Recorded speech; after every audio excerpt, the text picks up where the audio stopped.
हे जे मन कनेक्टेड असतं हे आपल्या या 5 सेन्सला कनेक्ट असतं आणि हे काय करतं की त्या भागाकडनं, आता फॉर एक्झाम्पल डोळे आहेत, डोळे, तर तुझे हे डोळे हे बघण्याचं काम करतायत का? आता तू मला बघतेस, हे तुझे डोळे बघण्याचं काम करतायत का? हो. नाही, डोळे हे बघण्याचं काम करत नाही. डोळे काय करतायत, जसं तुझ्या मोबाईलचा मेगापिक्सल कॅमेरा आहे तसा हजारो मेगापिक्सलचा कॅमेरा तुझ्या डोळ्यांमध्ये ते लेन्सच्या स्वरूपात बसवलेला. ओके, आणि ते फक्त ते कॅप्चर करतायत इमेज. जसं तुझा फोटो तू क्लिक करते किंवा व्हिडिओ क्लिक करते, तो कॅप्चर होतोय, तो फक्त काम ते मोबाईल तो तुझे डोळे करतात. त्या डोळ्याची इमेज तुझ्या त्या पटलावर पडते, डोळ्याच्या मागे जो पडदा आहे त्याच्यावर ती इमेज बाहुलीच्या स्वरूपात पडते आहे. आणि तिथून हे मन जे आहे, हे मन ती इन्फॉर्मेशन, म्हणजे त्याला आता सायन्सच्या भाषेमध्ये इलेक्ट्रॉन, न्यूट्रॉन्स काहीतरी नाव आहे त्यांची, तर ती आपल्या मेंदूकडे घेऊन जातात, मेंदूतल्या डोळ्याच्या केंद्राकडे घेऊन जातात. ओके, आणि ती डोळ्याची केंद्र त्या गोष्टीचं म्हणजे दिसणं हे केंद्र असल्यामुळे ऑब्व्हियसली तू किती आघाडी लोकांना बघितलं की त्यांना डोळे आहेत, पण त्यांचं ते मेंदूतलं केंद्रच ऍक्टिव्ह नसल्यामुळे त्यांना दिसत नाही. आघाडी आहेत का? करेक्ट, बरोबर की नाही? त्यामुळे बघण्याचं ज्ञान हे आपला मेंदू देतोय, मेंदूमध्ये डोळ्याचं केंद्र देतोय. आता फॉर एक्झाम्पल ह्यात मनाचा रोल काय, असं तू विचार, म्हणजे असं तुझ्या मनात प्रश्न येईल की डोळ्यांकडनं ही इन्फॉर्मेशन घेतली की बाबा हे स्वप्नील आहे हा, ही मेंदूला गेली, आणि मग ह्यात मनाचं कम्युनिकेशनच फक्त काम आहे का? नाही.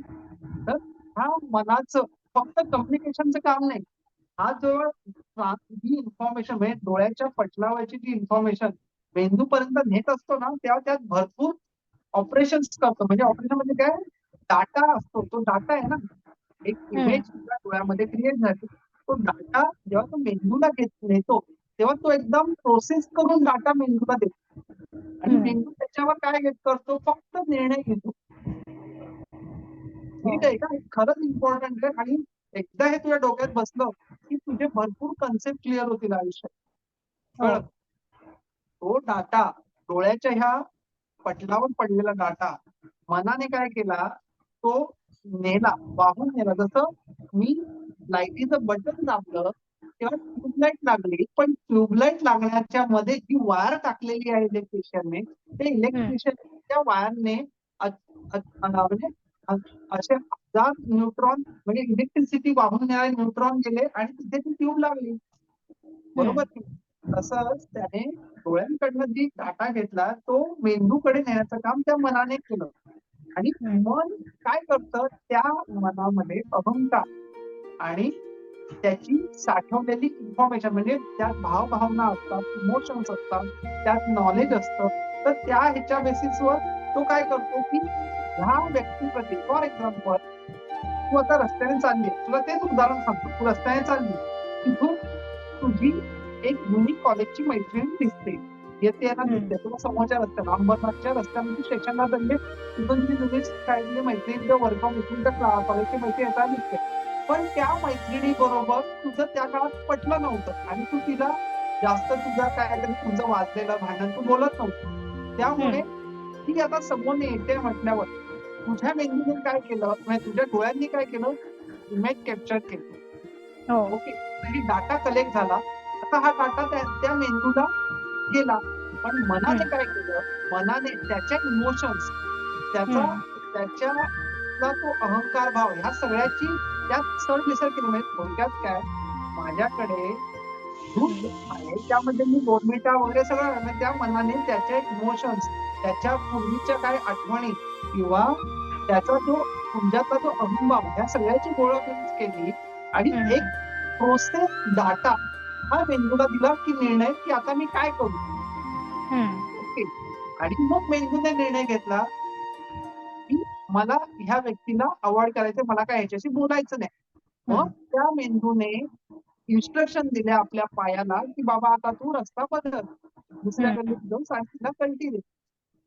हे जेव्हा सगळं, मग ते काम कोणी केलं, त्याच मेंदूकडनं आउटपुट डिसिजन घेतला. बाबा मेंदूला विचारलं आता काय करायचं, तर बोलतो मेंदू ह्याला आपल्याला अवॉइड करायचंय. मग त्या मनाने पायाला इन्स्ट्रक्शन दिल्या, म्हणजे तुझ्या स्किनला किंवा तुझ्या त्वचेला, की बाबा आता आपले पाय दुसरी डायरेक्शनला वळव.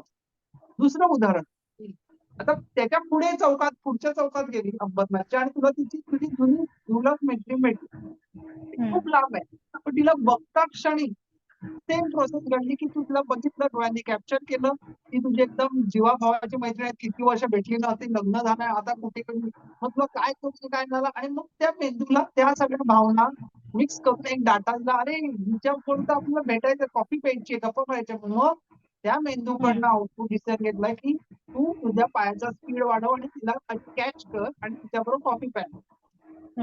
कळलं? तर हे जे मन आहे, हे मन हे काम करतं शरीरातल्या कम्युनिकेटरचं काम. पण कम्युनिकेटर हे नुसतं मेकॅनिकल मुवमेंट न करता त्यातले जे मनातले जे इमोशन्स आहेत, मनातल्या ज्या भावना आहेत, मनातला जो अहंभाव आहे किंवा जो अहंकार म्हणतो, बुद्धी, अहंकार आणि मन ह्यापासून चित्त बनलेलं आहे, तो अहंकार वगैरे ह्या गोष्टीचा सगळं सरमिश्रण करून तुझ्या ऍक्शन्स होत असतात. म्हणून आपण योगामध्ये काय करतो, की आपल्या ह्या शरीराला, मनाला, बुद्धीला आणि मेडिटेशन मध्ये अहंकाराला आपण मॅनेज करायचं काम करतो. ते कसं करतो? आपण सगळ्या गोष्टी ध्यानाच्या स्थितीमध्ये साक्षी भावाने अनुभवायचा प्रयत्न करतो. मग आपल्याला रिअलायझेशन होतं, की ह्या सगळ्याचा काही उपयोग नाही. आपलं हे शरीर कधीतरी जाणार आहे, आपलं हे मन पण कधीतरी निवृत्त होणार आहे, अहंकाराचा काही फायदा नाही.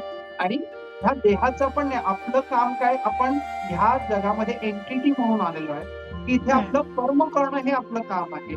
ह्या कर्माचा स्वतःसाठी, समाजासाठी आणि दुसऱ्यासाठी कसा उपयोग होईल हा भाग महत्वाचा आहे. हे जेव्हा रिअलायझेशन येतं तेव्हा तो आनंदमय कोशाकडे, म्हणून म्हटलं ना, मनोमय कोशाला डेव्हलप करायचं असेल तर ज्ञानमय कोशाची मदत घ्यावी लागते. म्हणजे शिक्षण किंवा अपग्रेडेशन किंवा बुक रिडिंग ह्या गोष्टी का राहतात, की त्याच्यामुळे तुझा मनोमय कोश डेव्हलप होतो आणि मनोमय कोशामधनं तू ज्ञानमय कोशामधनं मग आनंदमय कोशामध्ये जातो. ही मोठी माणसं आहेत, त्यांनी आपलं जीवन अख्खच्या अख्खं जीवन, सावरकरांनी आपलं अख्खच्या अख्खं जीवन काढलं, ज्ञानेश्वरांनी आपलं अख्खच्या त्यांनी कळलं की हे आयुष्य की क्षणभंगूर आहे. म्हणजे आज आहोत तर उद्या नाही.